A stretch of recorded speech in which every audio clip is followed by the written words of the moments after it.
É muito bom estar aqui. E hoje eu vou fazer talvez um pouco diferente do que eu fiz das outras vezes, mas eu quero já começar falando algumas coisas que eu creio que Deus quer especificamente falar para algumas pessoas. E na verdade são várias coisas, mas uma das coisas é a questão de alguns devem ter visto mudança em mim daqui de 2 anos para cá. Eu perdi na verdade 14 quilos sem querer. Eu queria perder 2 quilos e aí eu comecei a ouvir podcasts sobre saúde e comecei a me informar, e aí eu vi como eu comia errado. E aí eu só mudei minha alimentação e perdi peso, e é impressionante. Então, tem algumas coisas que eu sei que tem algumas pessoas aqui que talvez batalhem com isso, mas na verdade eu quero te encorajar a estudar, buscar informação, porque eu sou um cara bem racional e as pessoas vinham e falavam assim, para de comer isso, para de comer aquilo. Eu falei, cara, isso é para você, né? Eu não preciso disso. Nunca fui obeso, né? Nada. E aí quando eu fui ver os malefícios de cada alimento que fazia, eu entendi aquilo e aí eu mudei a minha atitude, parei de comer e estou com mais energia. E eu não vou vender nenhum produto aqui para vocês. Mas eu sinto que tem pessoas aqui que talvez batalhem com isso, e eu acho que você só precisa buscar informação. Porque às vezes você precisa entender o que acontece com o teu organismo e você vai poder alcançar aquilo que você quer nessa área. Isso é uma das coisas que me veio e eu falei, vou falar. Outra coisa talvez você tenha sofrido de estresse. E o que eu falo de estresse, você se sente estressado, não que você tem uma vida mais agitada que os outros, ou que se você comparar com uma pessoa diferente de você, você fala, mas eu nem faço tanto quanto aquela pessoa. Mas você se sente estressado, você se sente tipo, é demais para mim. Isso acontece bastante com pais recentes, né? Eu tenho 3 filhos, então você tem o primeiro filho, você acha que já está fazendo demais, aí você tem o segundo, você, puxa, eu era bem tranquilo com um. Aí eu tenho o terceiro, fala assim, puxa, ainda tinha mais tempo. Né? E a gente percebe que a nossa capacidade de adaptação é muito grande do ser humano. E uma das coisas que eu queria falar para você que se sente assim, é que você começasse a, em vez de falar uma frase, eu tenho que fazer isso, você falar assim, eu posso fazer isso. Mudar o foco daquilo que você tem que fazer, não, eu tenho o privilégio de fazer isso. E você começar a perceber como que você pensa em relação às coisas que você faz, qual que é a tua atitude em relação àquilo. Esses dias a minha esposa teve um momento desses, e às vezes eu falava isso diretamente para ela, falava assim, olha, você tem que só mudar como você encara essa situação. E aí você vai mudar, o teu sentimento em relação àquilo vai mudar. E ela tinha que acordar à noite para dar mamadeira para a nossa filha mais nova. E aí um dia ela desceu e estava nervosa, porque interrompeu o sono dela. E ela pôs o leite lá toda mal-humorada, pôs lá para esquentar e foi lá fazer e tal. E daí Deus falou com ela. E ela falou assim, por que você não começa a agradecer pelo que você tem? Né? E daí naquele momento ela começou a agradecer pela filha, agradecer pelo leite que ela tinha, agradecer por tudo. Né? Virou uma extremista da gratidão. E ela percebeu que aquilo mudou completamente a postura dela de encarar aquilo, né? Naquele momento exato. Então eu quero que você que está... Eu estou falando bem resumido isso aqui, mas isso aqui podia ser uma pregação só. Mas eu quero que você, quando você fala assim, nossa, eu tenho que fazer tanta coisa, eu quero que você mude a frase e fale assim, eu posso fazer tanta coisa. Eu posso fazer tanta coisa. Ninguém está te obrigando, às vezes talvez tenha, mas você escolheu fazer aquilo. Então escolha ser grato por aquilo, escolha fazer aquilo com alegria. E eu creio que Deus tem muitas pessoas que vieram falar comigo sobre estresse esses dias, e eu creio que é algo que Deus está tentando mudar, acho que dentro da nossa cabeça, as coisas que você pode fazer. As coisas que você pode fazer, agradeça pelo aquilo que você pode. Amém? Uma terceira coisa, antes de eu ir para a segunda parte, talvez tenham pessoas aqui que tenham pensamentos que te dominam. Então, você sabe que você não quer pensar aquilo, mas os pensamentos, eles te dominam. Quando você vai ver, você está pensando aquilo que você não queria pensar. E eu queria... tem uma mensagem que eu trouxe aqui, inclusive, há 1 ano e meio atrás, talvez, sobre verdades e mentiras, que é uma mensagem que é muito particular minha, eu gosto muito de pregar ela. Esses pensamentos, geralmente, eles iniciaram em algum momento da tua vida, em alguma experiência, ou se são pensamentos que você não quer ter, ou eles são baseados em emoções que você procura suprir pensando naquilo. E eu queria que você fechasse seus olhos agora, todos aqui. Talvez você não seja essa pessoa, mas eu queria que você fizesse esse exercício junto com... Talvez você que não tem esses pensamentos que te dominam, talvez você tenha algum sentimento de medo, ansiedade, alguma coisa que você não gosta de ter, mas você tem. E eu quero que você pergunte assim para Deus. Pergunte assim, Deus, por que eu tenho pensado, por que esse pensamento vem sobre mim? Qual que é a raiz disso?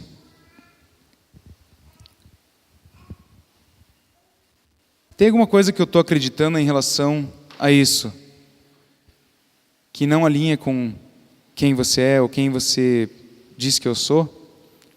Alguma mentira?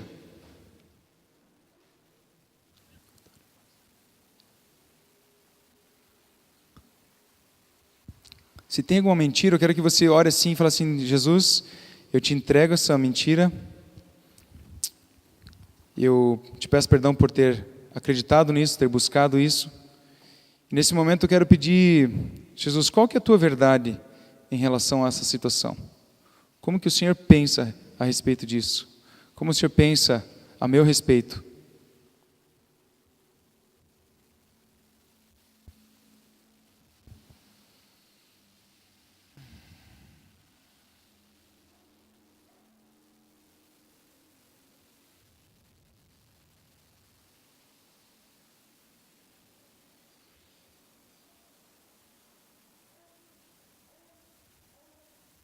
Amém. Eu costumo ter ainda pensamentos ou emoções que eu não queria ter, né? E um exercício que eu sempre faço é esse. Algo que está me incomodando, eu pergunto assim, Espírito Santo, por que eu estou pensando isso agora? Por que eu estou querendo suprir com isso? Né? Eu não deixo aquilo simplesmente passar e me dominar. Mas eu pego e falo assim, Deus, por que eu estou fazendo isso? O que eu estou querendo suprir aqui? Porque às vezes a gente tem acreditado coisas a nosso respeito, a respeito de circunstâncias, a respeito de pessoas, que não é o que Deus pensa a respeito. E eu preciso alinhar meus pensamentos com o dele. Eu preciso alinhar meus pensamentos com o que ele pensa a respeito disso. Amém? Ok. Eu ainda antes de começar a palavra, eu quero orar por cura, que é algo que Deus sempre me usa, e eu creio que Deus quer curar algumas pessoas. E eu perguntei para os meus filhos, antes de sair de casa, se Jesus queria curar alguém de alguma coisa. E aí o meu filho falou uma coisa que eu já sabia, que era a questão de joelhos. Ele falou os dois, mas eu sinto praticamente que tem na perna direita aqui também, na panturrilha, assim. E aí minha filha falou de dor de barriga, se alguém tem problema gástrico, né? Ela falou dor de barriga. E alguém que talvez, ela falou que alguém quebrou a perna ou machucou a perna e tem dificuldade de subir escada. Isso que ela falou para mim. Ela tem 5 anos. E aí ela também falou alguém que tenha problema na cabeça, mas quando ela fala assim, é o jeito que ela se expressa, certo? Mas o que eu tenho visto Deus curar muito é déficit de aprendizado. Talvez você tenha problema de leitura, você tenha problema de se concentrar por muito tempo, ou alguma disfunção, né? E aí meu filho ainda falou assim, problemas de audição e cegueira. Eu queria que você tenha uma dessas coisas que eu falei, que você levantasse uma das suas mãos. Alguém tem alguma das coisas? Lá atrás? 3, 4, 5. Ok. As pessoas que estão do lado, eu queria que você perguntasse o que ela tem. Quem está do lado dessas pessoas? Olha lá. Levanta a mão de novo. Até que venha alguém que ore por você, ok?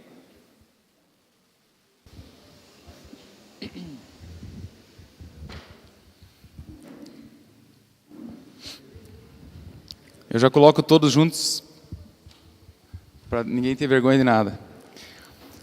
Ok. Eu quero que você vai fazer assim, você que vai orar por essa pessoa, eu quero que você ore assim, em nome de Jesus, fale assim, em nome de Jesus, eu peço, Senhor, a tua cura sobre essa vida. Então aí você vai falar especificamente pelo que ela tem. Eu quero declarar 100% de funcionamento do joelho. Se é ligamento, você pede para que volte o ligamento. Se é dor, que a dor cesse, em nome de Jesus. Toda dor cesse, todo incômodo cesse, seja de estomacal, seja de joelho. Essa pessoa que quebrou a perna, nós declaramos 100% da mobilidade voltando, em nome de Jesus.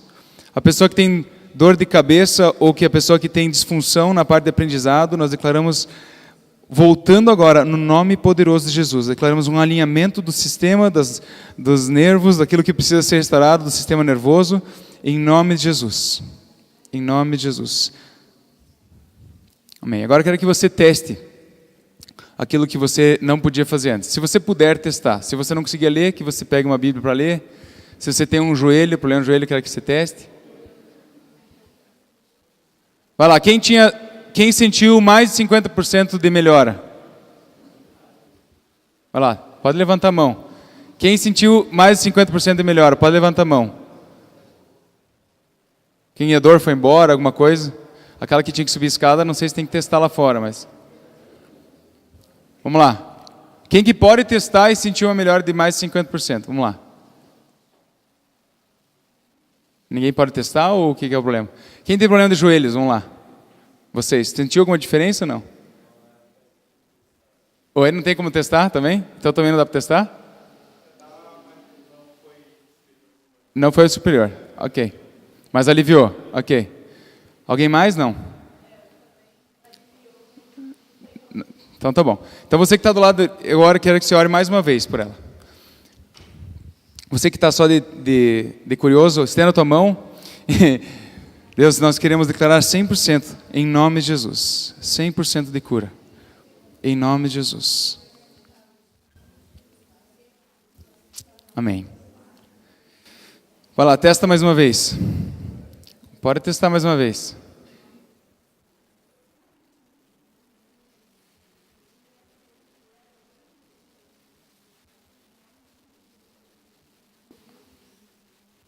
Está testando aí?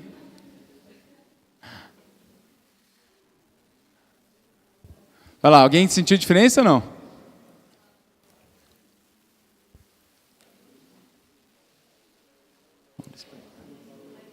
E aí? 50%, ok. No final do culto você vem de novo ali, qualquer coisa. Agora eu quero que você que tem alguma situação que não foi falada, eu queria que a gente se concentrasse agora em Deus. Talvez você tenha uma outra situação. Talvez a questão de útero, talvez é uma outra coisa que eu não falei. Eu quero que você coloque isso diante de Deus nesse momento. Deus, nós queremos te agradecer, Deus, porque o Senhor é um Deus que cura, o Senhor é Deus mesmo ontem, hoje e sempre será, Deus. Aquele preço lá na cruz que nós vamos celebrar na semana que vem, Deus, foi também para que a cura estivesse disponível nesses dias. E Deus, nós sabemos que toda doença, toda morte e destruição não tem a tua autoria, Deus, porque o Senhor, toda boa dádiva, todo dom perfeito vem do alto, do Pai das luzes.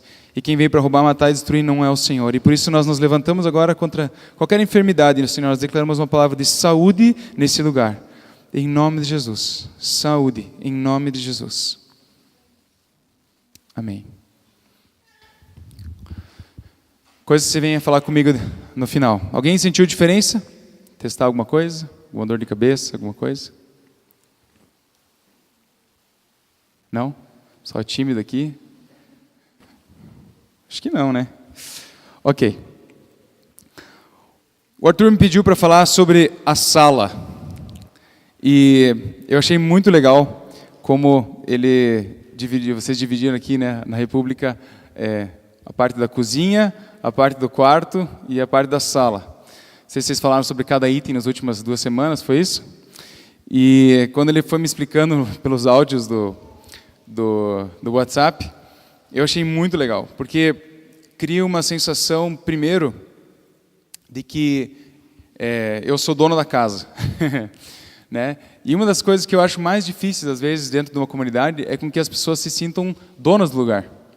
As pessoas chegam aqui e falam assim, eu faço parte disso aqui.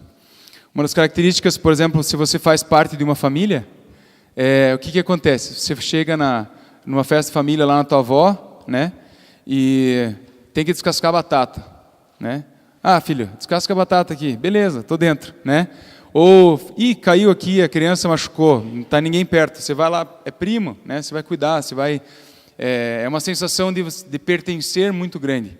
E uma das coisas que às vezes acontece pela nossa herança religiosa, que eu digo histórica, é que às vezes a gente chega num lugar como esse, ou qualquer outra igreja, e a gente terceiriza as coisas, né? Tem lá o cara que está falando lá na frente e ele que faz tudo, né? Ele que é o pago para isso, ele que é o que... E a gente esquece de que o corpo de Cristo, ele tem vários textos, né, que Paulo fala em Romanos, em 1 Coríntios, que cada corpo, né, ele é como se fosse um corpo, e cada corpo tem seus membros, e cada membro tem as suas partes e suas células, e ele fez a gente diferente, mas a gente constitui um corpo. Só que quando eu não me sinto parte do corpo, eu não consigo usufruir daquilo que é o corpo. Então, uma das coisas que eu achei bem legal dessa ilustração é de que é uma casa. Então, como se esse grupo aqui, nós como igreja, fôssemos uma casa. E quando você é dono da casa, e aí é uma pergunta que eu até faço, quem que é o dono da República? Né? Quem que é o dono desse lugar? Quem que é o dono desse ambiente? Né? Mesmo que vocês estão agora aqui usando esse ambiente de quem que é? É do Arthur? De quem que é esse ambiente? Quem que é o dono disso aqui? Somos todos nós aqui, quem faz parte desse corpo local. Então, na nossa igreja, por exemplo, estão construindo um templo novo. E às vezes eu sinto que as pessoas, elas sentem que é um grupo de pessoas que está construindo. Não, você faz parte do negócio, é teu, é tua casa. Então, quando na tua casa quebra alguma coisa, ou você chama teu pai para consertar, né? Ou se você é o dono da casa, ninguém vai consertar aquela tomada enquanto você não se mexer, né? Por quê? Porque você é o dono da casa. E aí, uma das coisas que eu gostei muito dessa ideia é isso, porque você chega aqui, tá sujo o banheiro, alguém que limpe. Ou esqueceram de fazer tal coisa. Né? Vou lá, puxo a cadeira, cheguei mais cedo, eu já vou ajudando o pessoal da cadeira. Por quê? Porque eu faço parte do negócio. Eu não fico esperando. Por quê? Porque é minha família. Eu estou aqui para isso. E achei muito legal assim, algumas características. Né? Então, ele falou do quarto, que é a parte de intimidade, né, do casal, a intimidade da família mesmo. Né? A tua intimidade, o teu quarto é muito individual teu, onde você tem as tuas coisas. E aí fala da cozinha, onde existe a capacitação, a conversa, né, onde as conversas mais profundas da família acontecem, geralmente é na cozinha, né? E aí tem a sala, que é o que eu tive a incumbência de falar hoje, que é onde você recebe as pessoas, que é praticamente essa sala aqui, né? Então tem quadro na parede, tem uma cortina, tem uma música preparada, né? A gente faz as coisas parecerem assim bonitas. Por quê? Porque para a pessoa se sentir bem, né? Então você convida alguém na tua casa, você traz ela para a sala, né? Por quê? Porque a sala é feita para receber pessoas. Então tem tapete, tem um monte de coisa que a gente coloca para dar uma cara legal, né, para aquilo.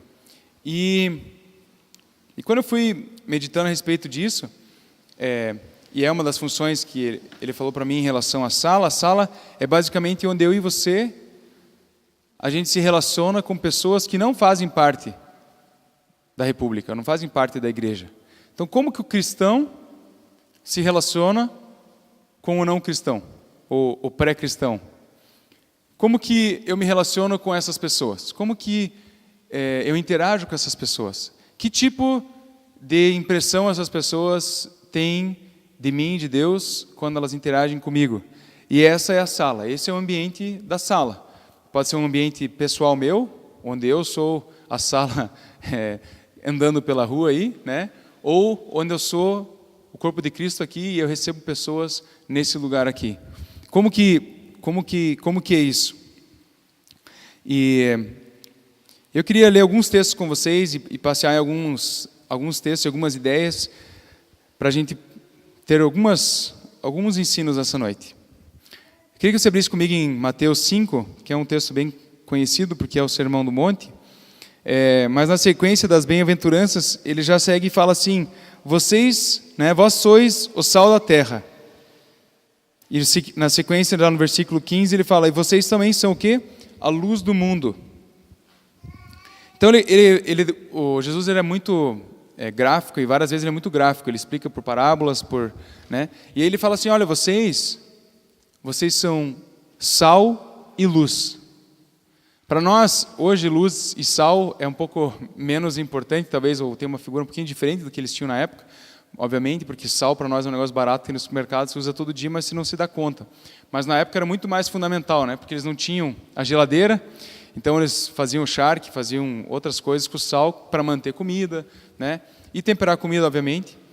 E a luz era algo que não era como é hoje, né? Que você liga a luz ali no interruptor e você tem à vontade, né? A luz era algo totalmente rústico, né? Uma lâmpada, uma lamparina, uma vela. E então ele usa essas duas figuras de linguagem que até hoje a gente pode aplicar para nós. E eu quero usar um pouquinho daquilo que ele falou. E no versículo 16 ele fala assim, ó: assim resplandeça a vossa luz diante dos homens, para que vejam as vossas boas obras e glorifiquem o vosso Pai que estás nos céus. Então ele dá esses dois exemplos, ele fala que você não tem como não ver uma cidade iluminada numa montanha, né? Não tem como você no escuro não ver uma luz, e isso fala um pouco de identidade, que é o que eu vou falar um pouquinho para frente, mas uma das coisas é que ele fala assim, olha, a maneira que as pessoas vão enxergar que vocês são luz e sal, é que eles vão olhar para a vida de vocês, eles vão ver a maneira que vocês agem, que boas obras fala da nossa atitude, né, daquilo que eu faço no meu dia a dia, e eles vão reconhecer e vão, cara, Deus é muito bom. Olha só como esse cara vive. Olha só como me receberam aqui. Deus é muito bom. Só pode ser Deus, né? E eu gosto, por exemplo, da parte do sobrenatural, inclusive da cura, que é uma das coisas que eu mais vejo no meu dia a dia, porque só pode ser Deus que faça. Eu não tenho poder nenhum em curar ninguém, né? É o próprio Deus que cura a pessoa. Eu não tenho capacidade de eu ir e reconstituir um ligamento, como já aconteceu, ou de dar uma capacidade de a pessoa voltar a conseguir ler, ou nunca conseguiu ler um texto e ler um texto e entender o texto. Então a pessoa olha para essa obra e ela fala assim, só pode ser Deus. E por isso que eu acho que nos dias de hoje, onde o ateísmo, onde a racionalidade é tão forte, o sobrenatural é tão importante na capacitação do crente. Por quê? Porque quando você vem com uma palavra de conhecimento, quando você vem uma cura, você vem com um toque específico na vida da pessoa, ela não tem como negar que é Deus. E contra frutos não há argumentos, né? Contra um toque de Deus não há argumento. A pessoa pode até sair de lá não crendo, mas ela vai ficar bugada, vai ficar assim, cara, como é que pode aquilo, cara? Como é que pode aquilo? Cara, eu não conseguia dobrar meu joelho, agora eu consigo. Estava com dor no joelho há X anos, meses, e agora eu não tenho mais. E aquele cara, que é o crente ignorante, veio aqui e orou por mim, né? Então Deus começa um processo na vida da pessoa. Porque é assim que as pessoas às vezes entendem, a religião é para os ignorantes, né? Mas a gente sabe que não. E então, assim, uma das coisas que eu vou falar, mas eu quero explicar de uma forma um pouquinho diferente hoje, essa questão das boas obras. Eu acho que eu quero falar um pouquinho mais do que fala de quem eu sou, do que necessariamente de todas as coisas que eu faço. Não quero que você foque em todas as suas atitudes, mas eu quero que você foque como você pensa a respeito das suas atitudes. E uma das coisas que a luz ela faz, ela não passa desapercebida. E uma das coisas que o inimigo ele tenta fazer com que a gente ache que a gente não ilumina. Então, o que ele faz? Ele bate na nossa autoestima. Então, eu não... Quem que vai ver algo em mim? Quem que vai ver uma boa obra em mim? Olha só como eu sou insignificante. Ou veja como tem muita coisa errada na minha vida ainda. Tem muita coisa que... Cara, olha só as roupas que eu tenho. Olha minha aparência. Olha as minhas notas. Olha o meu trabalho. Como é que as pessoas vão me enxergar como luz? E o fato é que a Bíblia diz a teu respeito que você é como uma luz. Quando você tem Jesus dentro de você, você tem a própria luz dentro de você, que é Jesus. E eu preciso, na verdade, me conscientizar disso. Que onde eu vou, eu sou uma luz. Ou eu tenho o potencial de ser uma luz. E às vezes as pessoas elas tendem a se diminuir. Assim, eu vou lá na República, mas eu sou só mais um. Eu vou lá em tal lugar, mas ninguém me vê. É o que você pensa, ou o que o inimigo quer que você pense. Mas tem inúmeras pessoas que estão olhando a tua vida. E uma das coisas que é interessante que para nós tem acontecido, eu e minha esposa, nós não éramos que falávamos em muitos lugares. E hoje a gente vai em lugares ou dá cursos e vem pessoas que falam assim, olha, eu te acompanho nas redes sociais há 10 anos. Ou há 5 anos que eu te vejo, que eu te acompanho nas redes sociais. E você fala assim, nossa, mas da onde, né? Ah, não, um dia alguém me falou da tua história e eu comecei a te seguir. E a gente não tem noção. Mas uma das coisas que eu quero que você saia daqui sabendo que você faz parte da sala. Né? Você faz parte dessa sala aqui local, do culto, onde você vem, você entra e você é importante que esteja aqui e você pode ser luz para alguém que está do teu lado, como a gente já fez hoje, orar um pelos outros, e você já foi luz, e ao mesmo tempo você pode ser luz, sabe como? Às vezes só na tua maneira de você adorar a Deus, porque a pessoa vai olhar assim, puxa, acho muito bonito como a pessoa, ela é simples na adoração dela, ou como ela se entrega na adoração, e aí eu posso ser exemplo para alguém, porque eu sou luz. E aí você é luz aqui, mas você também é luz lá fora. E você não pode mais negar isso. E uma das coisas que eu queria que você saísse daqui é, primeiro, que você é luz. Então fale assim comigo, eu sou luz. Eu influencio pessoas. Querendo ou não, você faz isso. E uma das coisas que eu acho interessante também a gente parar para pensar é que Deus fala coisas a nosso respeito que às vezes não fazem sentido. Por quê? Porque não alinham com quem eu sou hoje. Por exemplo, a Bíblia diz que eu sou o santo em Jesus. Certo? Eu sou justificado nele e santificado. A santificação vem dele. A santificação não é possível pela minha performance.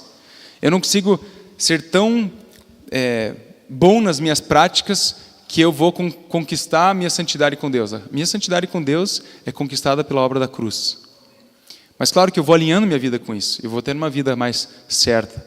Mas eu preciso me enxergar como Ele me enxerga. E isso é fé. Fé, na prática, é o seguinte. Eu ver algo que ainda não é realidade, mas que já é verdade a meu respeito, e eu crer naquilo, ao ponto de eu realmente falar isso ao meu respeito. Então, quando eu falo assim, eu influencio, para alguns de vocês foi meio assim, puxa, mas eu não sinto que eu influencio. Mas o fato é que você influencia. Por quê? Porque a Bíblia diz isso de você. E uma das coisas que Deus tem falado comigo nos últimos meses é que eu tenho avançado a entender isso, é que a fé cristã, ela é baseada no que eu creio, amém? Vocês sabem disso. Por quê? Se eu falasse para você aqui, como que você é salvo? Pela fé ou pelas obras? A fé fala do quê? Do que eu creio. Só que em algum momento, na religião, entrou um pensamento que eu sou medido pelo que eu faço. E claro que na eternidade, o meu galardão é pelo que eu faço. Mas de fato, a minha vida hoje, ela é pelo que eu creio. E aí, por exemplo, por que eu oro por cura? Porque eu creio na cura. E aí as pessoas vêm falar para mim, mas eu nunca vi ninguém curado. Daí eu pergunto, por quantas pessoas você já orou? Quanto de fato você crê em cura? Ao ponto de você... E na fé cristã, tudo é assim. Tudo eu preciso crer primeiro, para depois fazer. Então eu creio que eu sou santo, e aí eu começo a caminhar em santidade. Eu não começo a caminhar em santidade para depois crer que eu sou santo, porque daí vai ser o quê? Meritocracia, e aí eu já perdi. Aí eu já entrei em religiosidade, já entrei em performance e perdi aquilo que é a graça de Deus na minha vida. Preciso sempre crer antes de ser, e às vezes eu preciso falar isso. Eu vou influenciar hoje. Mesmo que eu não me sinta assim. Por quê? Porque Deus me fez. Eu sou luz. Eu sou sal. Deus me fez assim. E claro que a gente como ser humano, a gente tem uma tendência de a gente criar a nossa realidade a partir do nosso passado, né? Então eu sempre tirei notas ruins, a minha perspectiva para frente é que eu seja ruim em tal matéria. E a gente cria isso para tudo na nossa vida. E a gente, eu sei um exemplo muito interessante. Se um bebê vivesse pelas conclusões do seu passado, ele jamais caminharia. Né? Então ele vive o quê? Aprendendo a caminhar e cair. Só que sabe uma coisa interessante de um neném? É que ele olha para o seu pai e fala assim, se meu pai anda, eu vou andar. Se meu pai diz que um dia eu vou dirigir um carro, eu vou dirigir um carro. Se meu pai, ele dirige um carro, isso é natural para mim. E aí a gente tem que fazer uma opção na nossa vida. Ou eu escolho acreditar naquilo que meu passado diz para mim, ou eu vou acreditar naquilo que Deus diz a meu respeito. E isso é identidade. Identidade é você crer naquilo que Deus diz a teu respeito. E isso é fé, porque é crer algo acima do que eu estou experimentando hoje. Vai além do que eu estou experimentando hoje. Um outro exemplo interessante é uma árvore de maçãs. Ela é uma árvore de maçã só a partir dos anos que ela começa a dar o fruto? Não, ela já é uma árvore de maçã desde que ela é uma mudinha. Só que sabe o que às vezes a gente faz? A gente espera o funeral e fala assim, puxa, essa árvore poderia ter sido uma ótima árvore de maçã. Ah, essa árvore poderia ter sido uma ótima laranjeira. Em vez de você já se ver como uma árvore de maçã e começar a andar como uma árvore de maçã, eu influencio as pessoas. Eu posso ser luz na vida das pessoas. Deus me chamou para ser influência, para orar por pessoas, para mudar destinos. Para quando a pessoa entra aqui, eu faço parte da sala, e eu faço parte da república, e quando eu entro aqui, eu sou dono desse lugar. Por quê? Porque eu sou parte do corpo, mesmo que eu não me sinta. Às vezes a pessoa que é rejeitada, eu vou falar um pouquinho mais sobre isso depois, qualquer lugar que ela for, ela se sente rejeitada, porque a rejeição está dentro dela. E aí você precisa começar a crer diferente. Você precisa acreditar que quando você se tornou filho de Deus em Jesus, você faz parte da família de Jesus. E não importa como você se sente, porque fé vai acima do que você sente. Vai acima daquilo que você sente naquele momento. Então, eu estou para baixo hoje, acho que Deus não vai me usar. Não, fé vai acima disso. Mesmo eu me sentindo assim, Deus vai me usar. Apesar daquilo que eu estou sentindo hoje, Deus vai me usar hoje. E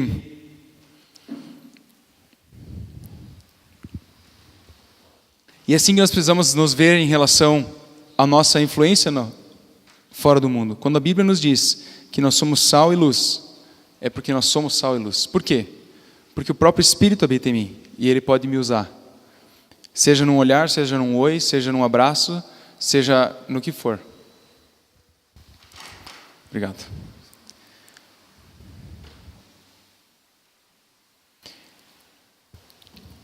Uma das coisas que eu sempre falo no curso que eu dou de ouvir a voz de Deus é que a gente precisa crer, na verdade, que o Espírito Santo habita em mim. Às vezes a gente sabe isso apenas como uma teoria ou uma ideia filosófica. O Espírito Santo habita em mim. Mas na prática nem sei como isso funciona. Para mim é só uma ideia legal. Ele é um selo, é só uma marca, não tem muita interação. Mas o Espírito Santo ele habita em mim. E eu preciso crer que Ele fala comigo e Ele quer me usar. Quando eu levanto de manhã, eu preciso crer que aquele dia tem um propósito. E uma das coisas que eu acho legal, um cara falou uma vez, ninguém acorda de manhã querendo ser assim, olha, hoje eu vou ser medíocre. Todo mundo acorda de manhã e fala assim, cara, hoje vai ser eu quero que seja um bom dia. Eu quero que seja um dia que vai dar resultado. E parte disso vem desse hábito de você perguntar assim, Deus, qual que é o teu propósito para esse dia? Como o Senhor quer me usar? Espírito Santo, o que você tem para mim hoje? Qual que é o propósito desse dia? Se o Senhor criou, estava nos seus planos, por que eu estou vivo hoje? Por que eu estou aqui hoje? E aí eu começo a falar assim, não, eu sou sala, eu sou luz, eu sou cristão onde quer que eu esteja, eu vou ser luz, eu vou ser influência onde quer que eu esteja. E aí eu peguei e comecei a pontuar alguns medos que existem para quem às vezes tem uma sala em casa, ou como que a pessoa pensa às vezes a respeito da sua sala.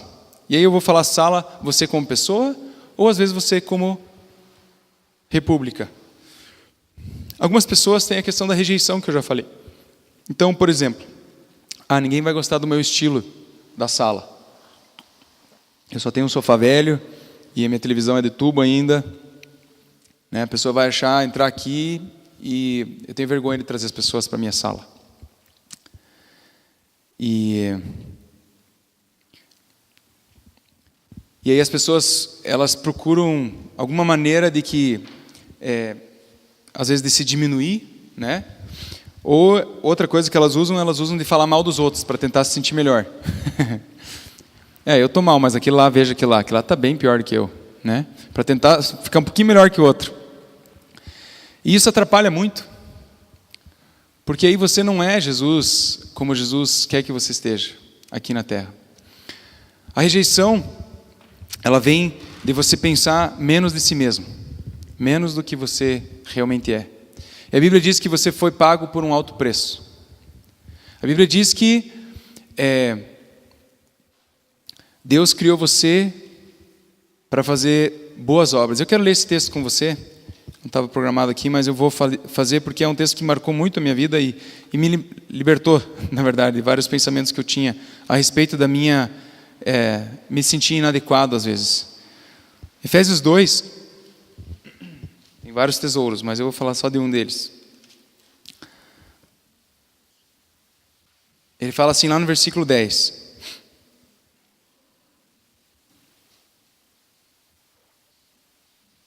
Lembra que as pessoas iam nos reconhecer pelas nossas boas obras ali? Que a gente é luz? No texto que a gente acabou de ler? Ele fala assim, as pessoas vão olhar as boas obras e vão glorificar a Deus. E aí que ele fala o mesmo termo, boas obras. Vamos ver o que ele fala aqui. Pois somos feitura sua, ou seja, fomos criados por Deus. Criados em Cristo Jesus para as boas obras, as quais Deus preparou para que andássemos nelas. E aqui eu gosto de fazer uma brincadeira. Imagine que você fosse criar alguém, por exemplo, para ser cantor. Você é Deus, tá? Só por um momento aqui. E você fosse criar alguém que você tinha uma das boas obras dessa pessoa era ser cantor. E aí, que característica você colocaria nessa pessoa? Eu vou dar 0 talento musical para ela. É isso que você faria, não? Obviamente que não, certo? E sabe o que às vezes a gente faz? A gente fala assim, cara, não tem nada em bom de mim. A Bíblia diz que Deus te criou. Primeiro, Ele te criou com um propósito. E Ele te criou com algumas boas obras para que você andasse nelas. Logicamente, Ele criou você com toda a capacidade para cumprir com as suas boas obras. E sabe o que a gente faz? A gente pega e fala assim, o dia que eu for como aquela pessoa, ou se eu tivesse características daquela pessoa, se eu tivesse uma sala igual daquela pessoa, aí eu poderia caminhar nas minhas boas obras.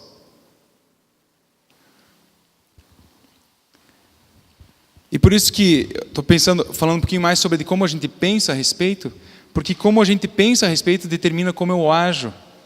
E eu preciso começar a pensar de forma como Deus pensa. E quando Deus pensa você como sendo parte de um corpo, onde você tem um papel específico, que Deus já colocou as qualidades dentro de você, você não foi feito para ser igual da pessoa do lado. E por isso que não cabe comparação dentro do corpo de Cristo. Porque se você não foi criado para ser igual a alguém, não cabe comparação. Porque não existe comparação com algo que foi criado com um propósito diferente. Vou comparar bateria com violão. Não compara, não tem comparação. Então não cabe comparação dentro do corpo de Cristo. E aí quando entra alguém na sala, ou você está no mundo, você sabe o seguinte, eu sou um ser único, que Deus me criou com características específicas, para as minhas boas obras, que são só minhas. Deus não criou outro para cumprir as tuas boas obras. E aí eu tenho que começar a acreditar nisso. E aí quando alguém entra aqui, você fala assim, Deus, qual que é o meu papel hoje aqui? O que o Senhor quer que eu faça hoje nesse lugar? Qual que é a boa obra que só eu posso fazer hoje aqui?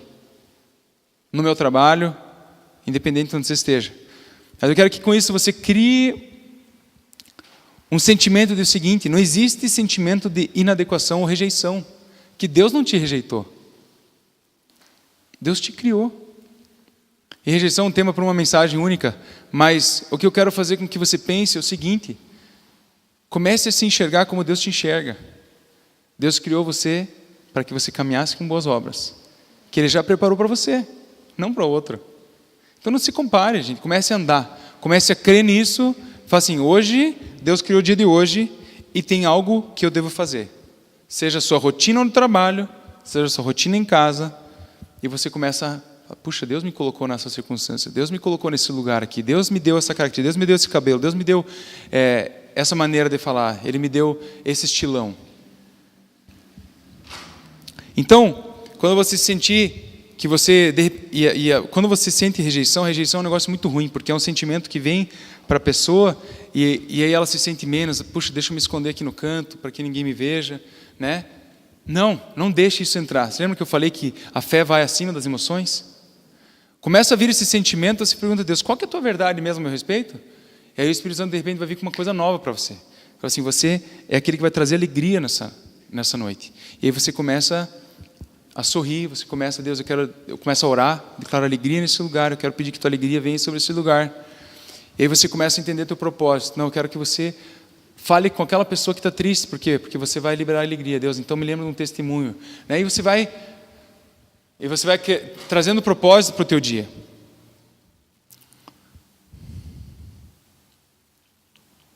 O outro sentimento que vem é o de performance. Então eu tenho que fazer. Eu tenho que... sabe aquela pessoa que tem a sala perfeccionista? Não pode ter nada fora do lugar, né? Por quê? Porque eu sou medido pelo que eu tenho, né?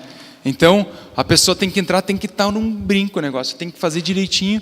E aí a pessoa vem aqui, organiza o culto, mas errou uma parte ali. A pessoa já, puxa vida, não deu o jeito que eu queria, né? O perfeccionismo, ele vem e sabe o que o perfeccionismo às vezes ele tem de raiz? Ele tem essa necessidade de ser aceito. Eu só aceito pelo que eu faço. Eu só aceito por aquilo que eu produzo. Então é o extremo talvez do rejeitado que às vezes fica na dele e não faz nada. Esse faz muito. Mas o objetivo dele é performar para ser aceito. E na sala é um ambiente onde cada um tem o seu papel. E o perfeccionismo ele não é de todo ruim. Eu queria ter mais disso na minha vida. Mas quando aquilo toma o lugar da tua identidade, é ruim. Onde eu sou o que eu faço. Uma das coisas que, quando a gente estuda sobre cura, por exemplo, tem pessoas que movem cura por performance. Porque ele quer mais testemunho, ele quer mais história para contar, ele quer poder postar no YouTube, ele quer poder, às vezes com Deus, Deus, olha quanta coisa eu fiz. E o nosso coração tem que ser, Deus, eu quero fazer tudo para você, mas eu quero fazer dessa posição de filho. Eu quero fazer dessa posição onde eu creio que o Senhor me aceita como eu sou. E então, para você ser uma sala, você precisa crer que você é filho, independente do que você faça. E isso é muito importante. É mais importante do que a gente imagina, porque às vezes a gente vê que a gente está fazendo as coisas para tentar impressionar Deus. Né? E Deus fala para a gente buscar Ele com ousadia, e eu não acho errado você se ajoelhar, e não devemos julgar ninguém que faça isso. Porque Deus nos fala assim, cara, seja ousado, né? Ouse na minha presença. Mas quando aquilo vem para um lugar de barganha, perdeu o sentido da coisa, né? Então, para você ser sala, você precisa ter essa identidade forte e livre-se da performance. Quando a performance vem sobre você pensa, tem que fazer, uma das coisas que eu faço, quando isso vem sobre a minha vida, porque isso vem também para mim, eu pergunto assim, Deus, eu quero sentir o teu prazer sobre a minha vida, como filho. E eu espero que Deus venha, e eu percebo que Deus, e eu me concentro no amor de Deus, mesmo antes de eu fazer qualquer coisa. E eu quero falar de um texto aqui, que está em Lucas, acho que 4, se eu não me engano. Vou dar uma olhada aqui.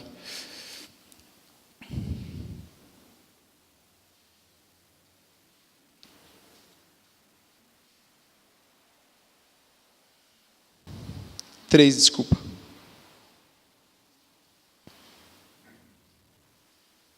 Versículo 22 diz assim, esse é a história de quando Jesus foi batizado. Vocês lembram dessa história?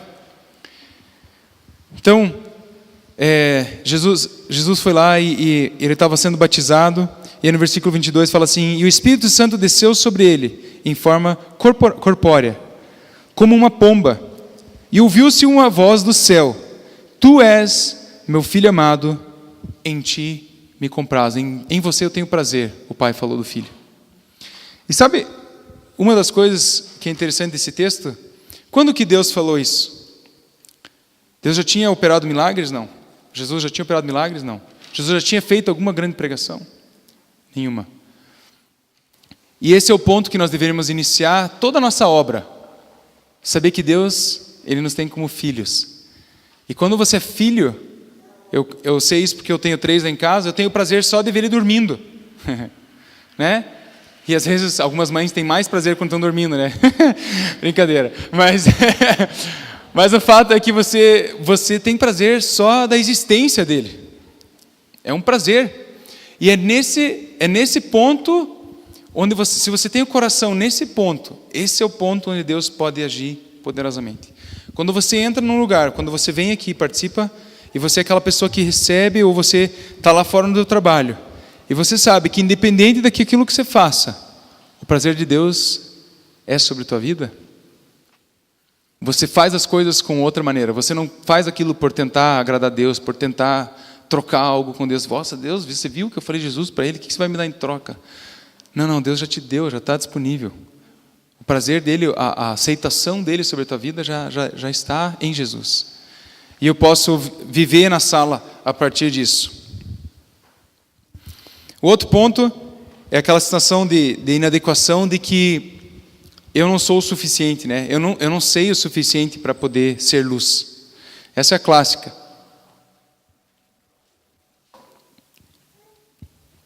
E na verdade o que eu acho interessante é que, imagine que, é aquele mesmo exemplo, né, de você criar alguém. A tua boa obra para hoje é proporcional àquilo que Deus já desenvolveu na tua vida. Ele não vai querer que você pregue um sermão se você, faça uma pregação de um texto e fazer toda a explicação do texto, contextualização, se você não sabe. Não é isso que Ele está te pedindo. Ele está pedindo que você seja luz. Que se você ame as pessoas. É assim que nós vamos terminar hoje, né? O fato é amar as pessoas.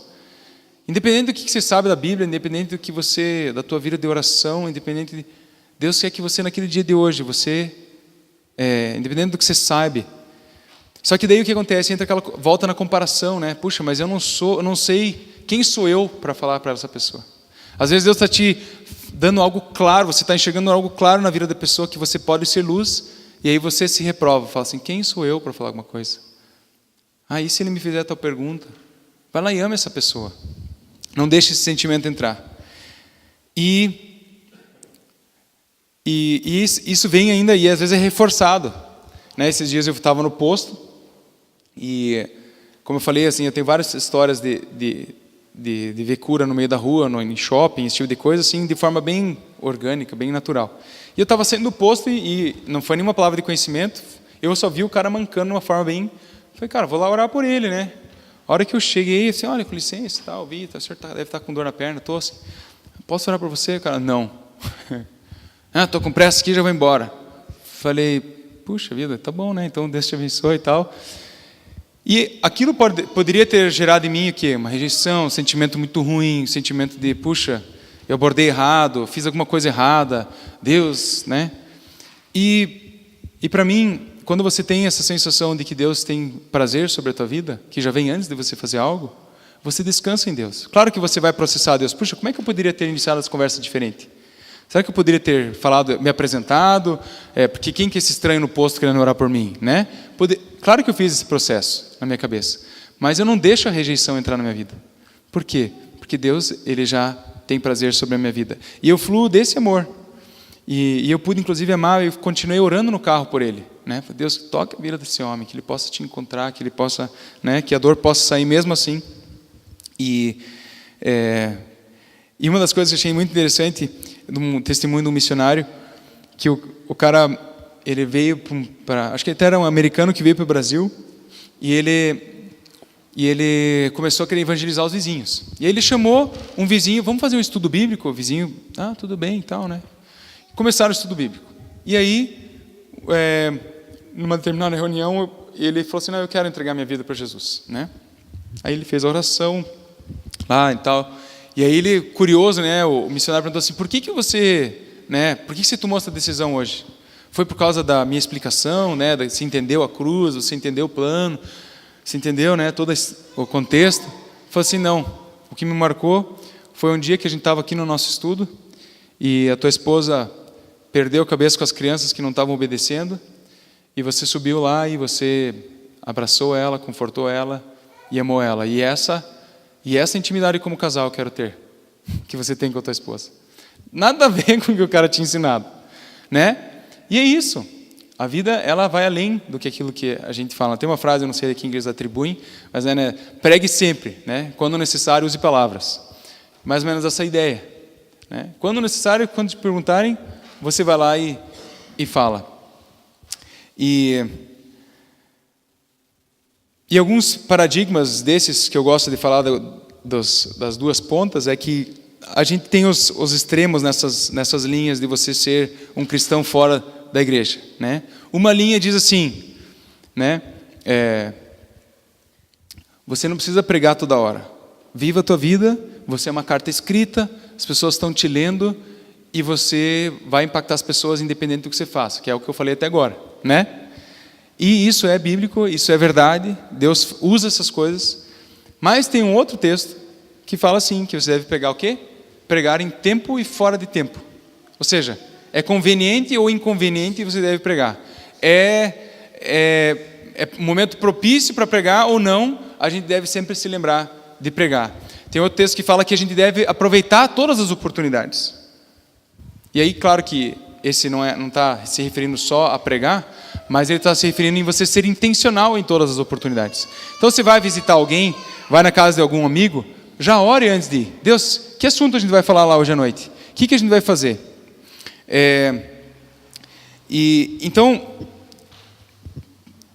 eu quero falar um pouco de você viver essa parte sabendo que você é luz, que você é sal, independente de se você prega ou não, mas eu quero que você também entenda que Deus ele chama para você falar. Às vezes você não vai se sentir capacitado, mas Deus está vai lá e fale alguma coisa, né? E então isso faz muito parte da vida do cristão. Abram comigo em 1 João 4, 16 a 17, eu já estou terminando.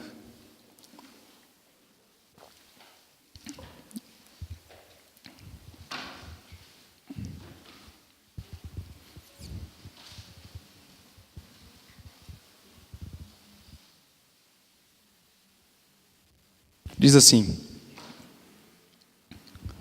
assim conhecemos o amor que Deus tem por nós e confiamos nesse amor. Deus é amor. Todo aquele que permanece no amor, permanece em Deus. Ou seja, você quer permanecer em Deus, permaneça no amor. E Deus nele. Dessa forma, o amor está aperfeiçoando entre nós. Está aperfeiçoado entre nós. Para que no dia do juízo tenhamos confiança. E ele termina assim: porque neste mundo somos como ele.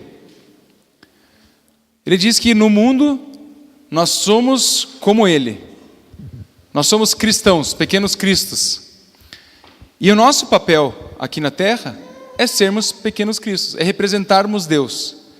O próprio Deus habita em mim, Espírito Santo. E eu preciso deixar isso ser manifesto. E o que se manifesta de primeiro? É o amor.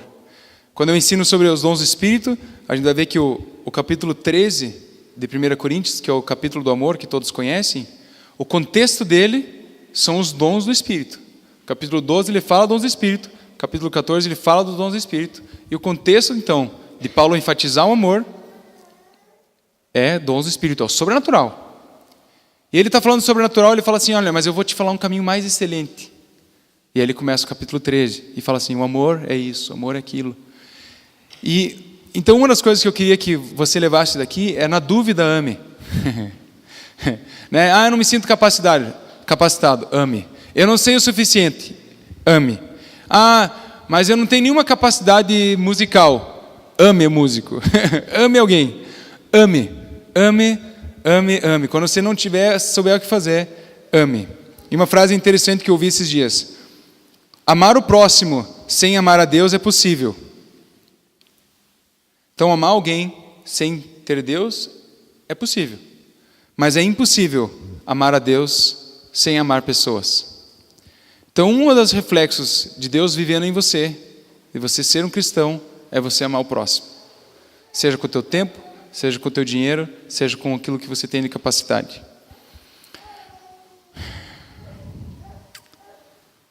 E para terminar, tem uma outra frase que eu gosto de, antes de eu fazer uma revisão, tem uma frase que eu gosto assim, ó: não espere até fazer grandes coisas para ter fé. Tem pessoas que pensam assim, um dia quando eu for pregador, aí vou ser um homem de Deus, ou vou ser um homem de fé. O dia que eu fizer tal coisa, aí sim. E aí a frase termina assim: faça pequenas coisas com grande fé. Jesus mesmo fala isso. Ele fala assim: se você der copo de água a um desses meus, é como se tivesse dado a mim. Ou seja, pequenas coisas, pequenos atos. Às vezes a gente complica muito o ato de como ser cristão no mundo. E é mais simples, é fazer as coisas pequenas com grande fé. Por quê? Porque eu entendo que eu sou luz, então eu influencio. Então eu entendo que cada ato meu tem um propósito. Por quê? Porque eu misturo fé naquele meu ato. Então quando eu dou R$2, mesmo para aquele viciado do crack, você sabe que ele vai consumir crack com aqueles R$2, mas Deus falou para você dar. Você vai misturar fé naquilo e você vai falar assim: Deus te abençoe, e eu declaro uma palavra de liberdade sobre a tua vida. Você não só faz um ato, você faz um ato misturando fé naquele pequeno ato, um ato em amor, manifestando quem Deus é que está dentro de você. Aquilo vai gerar um impacto, vai gerar influência. E aí eu começo a viver, porque a minha fé, a minha vida depende daquilo que eu creio. Aquilo que eu creio eu vejo acontecer. Então eu preciso muito prestar atenção naquilo que eu creio. Eu vou me dar aqui para se livrar do cara. Misture fé naquilo que você está fazendo. Outra coisa, tome responsabilidade. Em inglês tem uma palavra chamada ownership, que no Brasil se fala tomar posse. Tome posse, seja responsável por aquilo que você é no corpo de Cristo. Eu faço parte da República. Quando eu entro aqui, esse prédio é meu. Tem alguma coisa faltando? Eu sou responsável. Tem uma coisa quebrada? Eu sou responsável. Tem alguém com alguma necessidade? Eu sou responsável. Por quê? Porque eu faço parte desse corpo. E eu faço, na verdade, uma função que ninguém mais pode fazer. Por quê? Porque eu sou um ser único. Amém? Creia que você faz parte disso.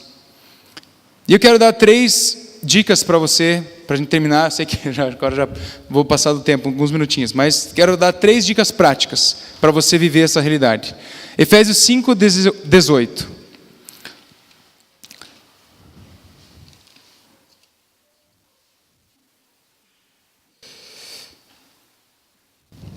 Alguns aqui que já se embriagaram, entendem esse capítulo um pouquinho melhor. Ele fala assim, olha: e não vos embriagueis com vinho, em que há devassidão, mas enchei-vos do Espírito. Aqui ele faz um paralelo entre ficar bêbado e se encher de Deus. Quem aqui ficou bêbado já sabe como é que você tem que fazer. Tem que tomar mais do que precisa. Né? Como que eu me encho de Deus? Ele segue nos textos ali dizendo. Mas o que eu quero dizer é o seguinte: às vezes para você ter coragem, mas eu não tenho coragem, você tem que se embriagar. Quantos aqui sabem da história que a pessoa tem que se embriagar para poder falar com alguém? Para poder tomar uma atitude? É isso aqui, se embriague de Deus, se encha de Deus, para que você tenha coragem para falar de Deus para alguém, para você poder agir em ousadia e em amor. Se embriague, enche a cara de Deus, enche a cara do Espírito Santo. E ele fala ali embaixo: ora em línguas, falando entre vós com salmos e hinos, cânticos espirituais, cantando e salmodiando o Senhor no vosso coração, dando sempre graças por tudo Deus. Então ele vai falando: olha, façam essas coisas, se embriaguem de Deus, gente. E aí vocês vão conseguir viver essa realidade. Romanos 12, que é uma das pregações que eu mais gosto de pregar. Romanos 12:2, muitos aqui conhecem de cor esse versículo. Ele fala que a gente não deve se conformar com a maneira que o mundo pensa, mas a gente deve transformar a nossa mente. Como? Renovando ela. E aí ele fala que a gente vai experimentar qual a boa, perfeita e agradável vontade de Deus. Se eu quero viver a boa, perfeita e agradável vontade de Deus, o que eu tenho que fazer? Renovar a maneira que eu penso. E por isso que eu comecei talvez fazendo isso, talvez é isso que Deus quer que você aprenda essa noite. Às vezes você pensa, tem pensamentos que vêm sempre, que não alinham com a vontade de Deus, que são como o mundo pensa. E ele fala assim, não conforme com isso, não se conforme com isso. Tem cristão que tem 30 anos de cristão e ele se conforma que ele vive ansioso. Mas andar ansioso não é a maneira que Deus tem para nós. Andar com medo não é o que Deus tem para nós. E qual que é a liberdade disso? Renovar nossa mente. Então, a gente precisa fazer esse processo. Eu penso dessa maneira. Por que eu penso dessa maneira? O Espírito Santo me ajuda. Onde que eu passei a acreditar nisso? Renove sua mente. Não, isso não faz mais parte de mim. Por quê? Porque eu sou uma nova criatura. Eu vou me despir do velho homem, vou me vestir do velho homem, e eu não penso mais assim. Como que um novo homem pensaria nessa situação? Como que um filho de Deus pensaria nessa situação? E eu vou me revestir disso. Uma última. Viver consciente da minha identidade. Quem sou eu em Deus? Me revestir do novo homem. Eu preciso sair na rua e sabendo que eu sou uma sala. As pessoas me veem e elas veem a Deus. Elas olham as minhas boas obras e elas veem a Deus. Eu preciso ter consciência disso. E eu não entrei muito no assunto sobre as 7 montanhas, que é um dos assuntos que eu gosto muito dessa parte. Mas eu creio que Deus quer usar cada um de nós para influenciar todas as áreas da sociedade. Seja arte, música, política, religião. Isso só é possível se eu entendo que eu sou assim, tudo isso que eu falei. Se eu chego no meu trabalho e eu entendo que eu sou luz. E que Deus me fez com características específicas para as minhas boas obras daquele lugar, daquele ambiente, para aquelas pessoas. Eu nasci nessa família, Deus me colocou ali por algum motivo. E eu não preciso ficar me comparando, se eu tivesse mais dinheiro, se eu tivesse... Mas eu começo a entender, tem um propósito para mim nesse lugar. Eu sou luz nesse lugar. Boas obras foram criadas para que eu andasse nelas nesse lugar. Amém? Queria orar ainda com vocês.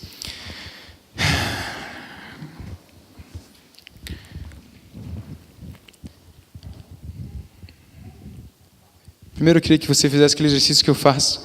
Eu quero que você sinta agora, mesmo no teu corpo, alguns vão sentir fisicamente o prazer de Deus sobre a tua vida.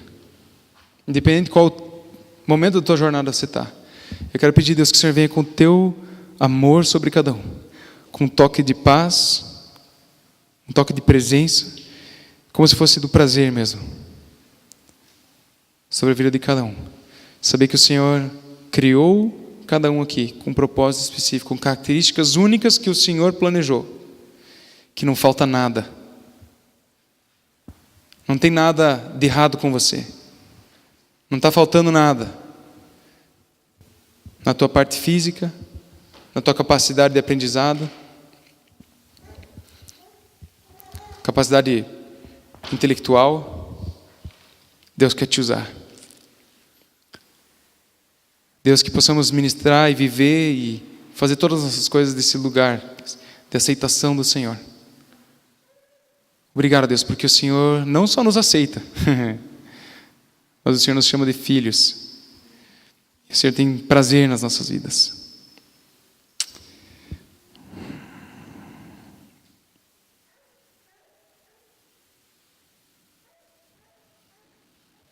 A Bíblia diz que você em Jesus é santo, porque o sangue dele cobriu os seus pecados. E por isso, quando ele olha para você, ele olha você limpo. Ele pode chamar você de filho. E ele te vê tão santo, que o próprio Deus, o Espírito Santo, que é santo, pode habitar dentro de você. E por isso, quando ele olha para você, ele fala assim: eu tenho prazer em você, meu filho. Eu te criei. Deus, a partir daí, nos capacita a fazer essas boas obras que o Senhor criou para nós andarmos. Nos abre os olhos, Deus, para as oportunidades, para que possamos aproveitar todas as oportunidades. E que possamos pregar em tempo e fora de tempo. Que possamos ser aqueles que estão prontos a responder o motivo da nossa esperança. Deus, eu quero pedir que o Senhor esteja dando esperança para cada um aqui, Deus. Que o Senhor os usa poderosamente nas pequenas coisas.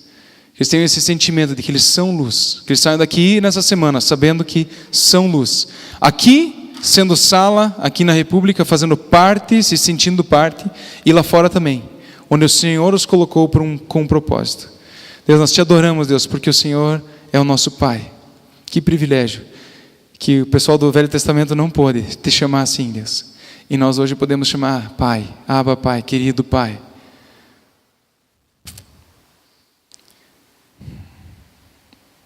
Amém.